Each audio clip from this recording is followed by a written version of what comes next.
भेटी लागी जीवा लागलीसे आस। विठुरायाच्या भेटीसाठी हजारो वारकरी नामाचा गजर करत चालले होते। हातात टाळ, ओठावर अभंग आणि डोळ्यात फक्त पांडुरंगाच्या दर्शनाची आस। पण जेजुरीत आज अशी काळाने झडप घातली की विठ्ठलाच्या वाटेवरती 3 वारकरी माऊलींचा प्रवास कायमचा थांबला। जेजुरी जवळ भरधाव ट्रक वारकऱ्यांच्या दिंडीत घुसला आणि 3 माऊलींचा जागीच मृत्यू झाला। पण हा फक्त अपघात आहे की कोणाच्या निष्काळजीपणाची किंमत 3 निष्पाप जीवांनी चुकवली? नेमकं काय घडलं, का घडलं आणि यानंतर कोणते गंभीर प्रश्न निर्माण झालेत हे सगळं या व्हिडिओमधून समजून घेऊया।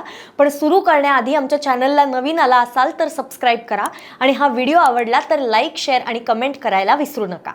महाराष्ट्रात आषाढी वारी ही केवळ धार्मिक यात्रा नाही तर ती श्रद्धा, समता आणि भक्तीचा उत्सव आहे। आळंदीहून संत ज्ञानेश्वर महाराजांच्या पादुका आणि देहूतून संत तुकाराम महाराजांच्या पादुका पंढरपूरच्या दिशेने प्रस्थान करतात। शेकडो दिंड्या, लाखो वारकरी आणि हजारो किलोमीटरचा प्रवास। वर्षानुवर्ष ही परंपरा अखंड सुरू आहे।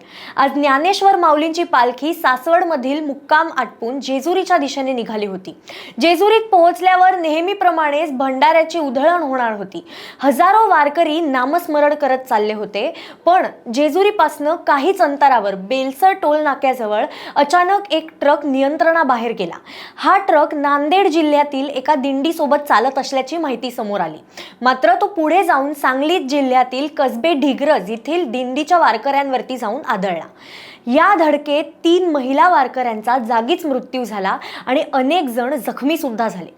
घटनास्थळी काही क्षणातच गोंधळ उडाला। काही जण जखमींना उचलत होते, काही जण रडत होते तर काही वारकरी अजूनही माऊली माऊली असं म्हणत मदत कार्य करत होते। पोलीस, स्थानिक नागरिक आणि प्रशासनाने जखमींना तातडीने जेजुरी येथील रुग्णालयात दाखल केलं। प्राथमिक तपासात समोर आलेल्या माहितीनुसार ट्रक चालकाने तापासाठी औषधं घेतली होती। त्या औषधांमुळे त्याला ग्लानी आली आणि वाहनावरील नियंत्रण सुटलं अशी माहिती समोर आली। मात्र पोलिसांनी असेही स्पष्ट केलंय की हा अंतिम निष्कर्ष नाही आणि तपास अजूनही सुरू आहे। म्हणजे अजूनही अनेक प्रश्न अनुत्तरितच आहेत। पहिला प्रश्न, जर चालकाची प्रकृती ठीक नव्हती तर त्याने अवजड ट्रक चालवायचा का? दुसरा प्रश्न, ज्या मार्गावर लाखो वारकरी पायी चालत होते त्या ठिकाणी एवढा मोठा ट्रक इतक्या जवळ आला कसा? तिसरा प्रश्न, वारीसाठी दरवर्षी वाहतूक नियोजन, पोलीस बंदोबस्त, डायव्हर्जन्स आणि सुरक्षा आराखडा तयार केला जातो। मग ही सुरक्षा नेमकी कुठे कमी पडतीये? आणि चौथा प्रश्न, दरवर्षी आपण वारकऱ्यांच्या सुरक्षेबद्दल बोलतो, पण प्रत्येक काही वर्षांनी अशी एखादी दुर्घटना घडल्याशिवाय प्रशासन का नाही जागं होत? या दुर्घटनेनंतर प्रशासनही तातडीने घटनास्थळी दाखल झालं। राज्याचे उपमुख्यमंत्री आणि बारामतीच्या खासदार सुनेत्रा पवार यांनी तात्काळ अपघातस्थळी भेट देत जखमी वारकऱ्यांची विचारपूस केली। अधिकाऱ्यांना जखमी झालेल्या वारकऱ्यांवरती तातडीने आणि सर्वोत्तम उपचार करण्याचे तसंच आवश्यक ती सर्व मदत त्वरित उपलब्ध करून देण्याचे निर्देश त्यांनी दिले। दरम्यान या दुर्घटनेत मृत्यू झालेल्या प्रत्येक वारकऱ्याच्या कुटुंबियांना 4 लाख रुपयांची आर्थिक मदत जाहीर करण्यात आली।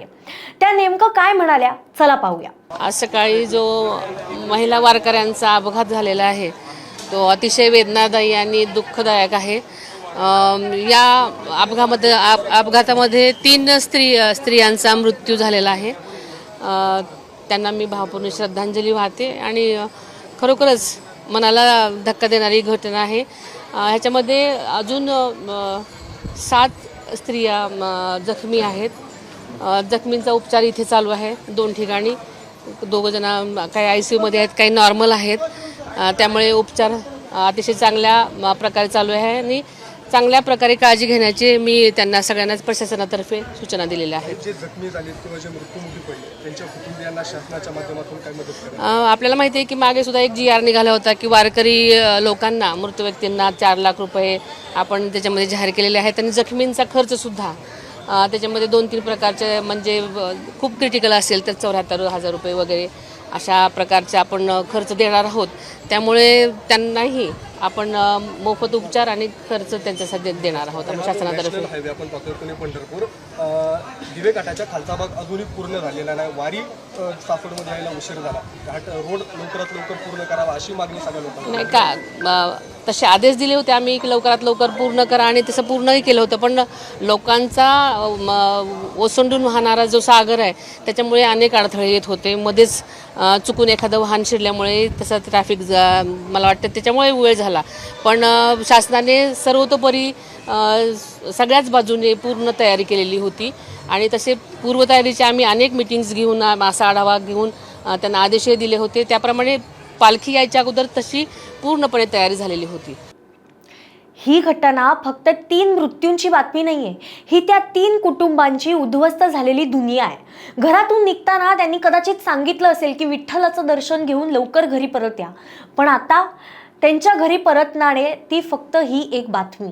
आणि म्हणूनच या दुर्घटनेची चौकशी फक्त चालकापुरता मर्यादित राहता कामा नये. ट्रॅफिक प्लॅन योग्य होता का, बॅरिकेडिंग पुरेशी होती का, वाहनांची तपासणी झाली होती का, ड्रायव्हर फिटनेसची खात्री करण्यात आली होती का, या प्रत्येक प्रश्नाचं उत्तर आता महाराष्ट्राला हवंय. वारी थांबणार नाही, कारण वारी ही श्रद्धा आहे. उद्या पुन्हा टाळ मृदुंग वाजतील, अभंग गायला सुरुवात होईल, ज्ञानोबा तुकारामाचा जयघोषही होईल. पण आज 3 कुटुंबांसाठी विठुरायाची वारी ही कायमची अपुरी राहिली आणि म्हणूनच या अपघाताकडे फक्त दुर्दैवी घटना म्हणून न पाहता पुढचा वारकरी वाचवण्यासाठीचा इशारा म्हणून पाहणं गरजेचं आहे.